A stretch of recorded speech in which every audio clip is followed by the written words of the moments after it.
We all love a good underdog story, right? The person who starts at the absolute bottom, dismissed by everyone, only to get some secret advantage that changes the whole game.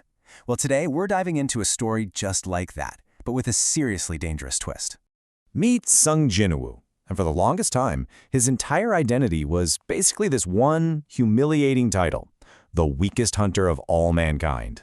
I mean, in a world full of superpowered monster hunters, he wasn't just at the bottom of the barrel. He was the guy everyone considered a liability. And that's really the question at the heart of this whole thing. After a mission goes catastrophically wrong, Jinwoo gets this unique, mysterious power, one that literally turns his life into a video game that only he can see and play. But before we get to that awesome power-up, you have to understand just how desperate his situation was. He barely scrapes by this disaster of a mission, and when he wakes up, he's completely, utterly alone.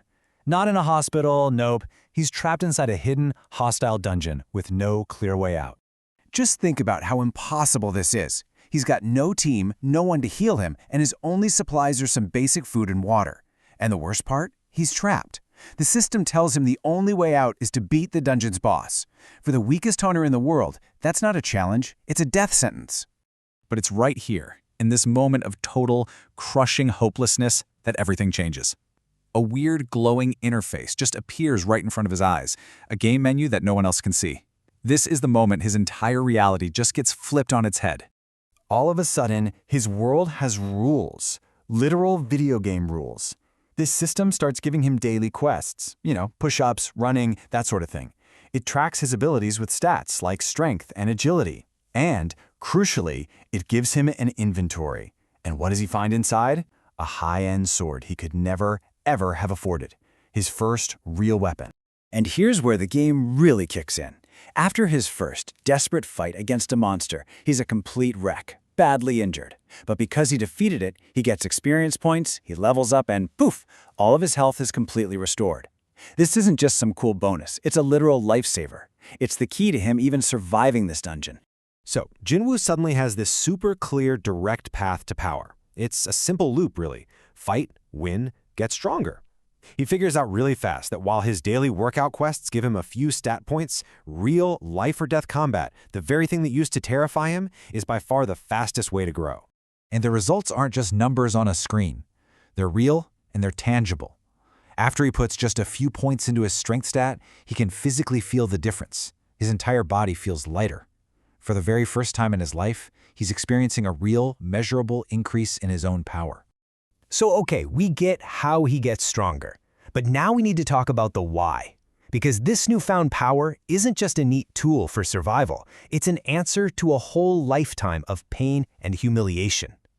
This is the voice that's been playing in his head for years. It's that shame that followed him on every mission, every day.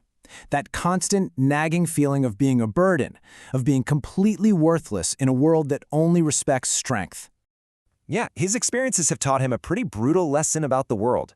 He's learned that good intentions mean absolutely nothing if you don't have the power to back them up. He's seen firsthand that the weak are just pawns for the strong to use and then throw away. And this is his resolution. This is the moment it all clicks into place. It's not just about surviving anymore. It's about flipping the entire script. Jinwoo decides that the only way to escape this cycle of being a victim is to become so overwhelmingly powerful that no one can ever, ever look down on him again. So, with this new power and a fire lit under him, it's time for his first real test. He has to face the dungeon's boss, the one thing standing between him and getting out of this alive. As he fights his way through the dungeon, the system gives him this super useful tool, a color-coded threat indicator over the monsters' heads. And here's where you see his growth in real time. The very same monsters that were marked with a dangerous red name at the start of the dungeon, they now appear as white, which means they're weak to him. It's this perfect visual proof of how far he's already come. But the boss? The boss is a whole other story. It's a massive, armored snake, and its nameplate is glowing a menacing, dangerous red. Even after all the leveling up he's done, the system is basically screaming at him that he is still completely and totally outmatched. The fight kicks off, and his worst fears immediately come true. That prized steel sword, the best weapon he has ever held in his life, it just shatters against the monster's tough scales. It's useless. His power isn't enough. He's going to have to rely on pure grit, strategy, and just hope the system has another trick up its sleeve for him. Against all odds, he survives. He wins. And the reward for beating that boss isn't just freedom. It's the first real step in his complete transformation from prey into a predator. His reward for beating the boss is a brand new weapon, Kasaka's Venom Fang. And just look at that attack power, plus 130. That is more than double the power of the high-end sword he had just a little while ago, and it comes with poison and bleed effects. This isn't just an upgrade, it's a total game changer. So, when he finally gets out, he realizes something crucial. The dungeon he was stuck in was what's called an instance dungeon, basically a private, game-like space created just for him. But just as he's wrapping his head around that, he finds out a dungeon break is happening nearby, and that's the real deal. Monsters pouring out into the city, a full-blown public crisis. The old Jinwoo would have run. He would have run for his life. But this is a new man. He sees other hunters struggling, about to be completely wiped out by a powerful golem, and instead of fleeing, he just calmly walks towards the danger. And with one single, calculated throw of his broken sword, he brings the monster down. He saves everyone. He is no longer the weakest. And that's where we leave him for now.